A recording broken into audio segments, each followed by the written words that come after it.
Good morning, everybody. My name is Stacy Renee. I'm a mindset coach, life on life's terms coach, because life is life. And as life grows on, because we can be growing with it or going with it, we get to learn different things and aspects about ourselves. I wanted to invite you to join me tonight at 6 p.m. Central Standard Time, because we're going to talk about having boundaries without guilt, protecting your peace without losing your heart. So we talked about earlier this week, if you didn't get to catch the live on Monday, we talked about what unearned guilt is and what real guilt is. We learned that with unearned guilt, when to set boundaries. So we'll talk about how to set the boundaries this evening. We talked about also with earned guilt, because we're all human beings and we're going to make mistakes. And how do we make an amends? That means to correct the behavior rather than just passively apologizing. Okay?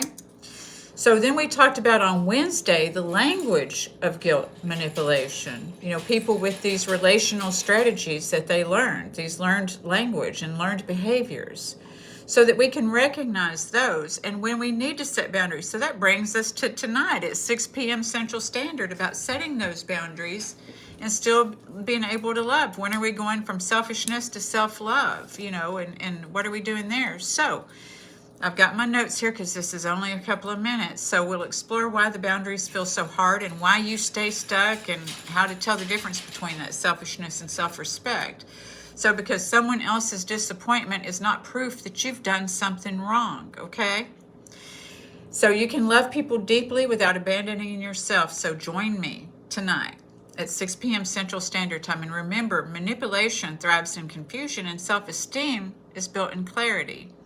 It grows in clarity. So we're going to be looking at that tonight. So because many of us people were taught to keep the peace, keep everyone happy, fix everyone's problems, and to manage everyone's expectations. And when we stop doing that, guilt shows up because nothing changes until something changes. And so really we have to quit taking on guilt that's not ours or apologize and make an amends for guilt that is. So it's about removing shame, whether it's shame that you have within yourself or shame that's projected at you or just shame, period. Because there's guilt and there's innocence, and innocence can't see through shame.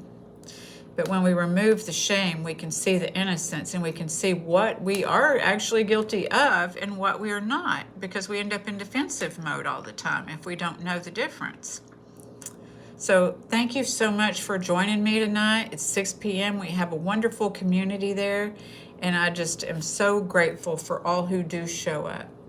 So thank you so much. Have a fabulous Friday. Breathe, darlings.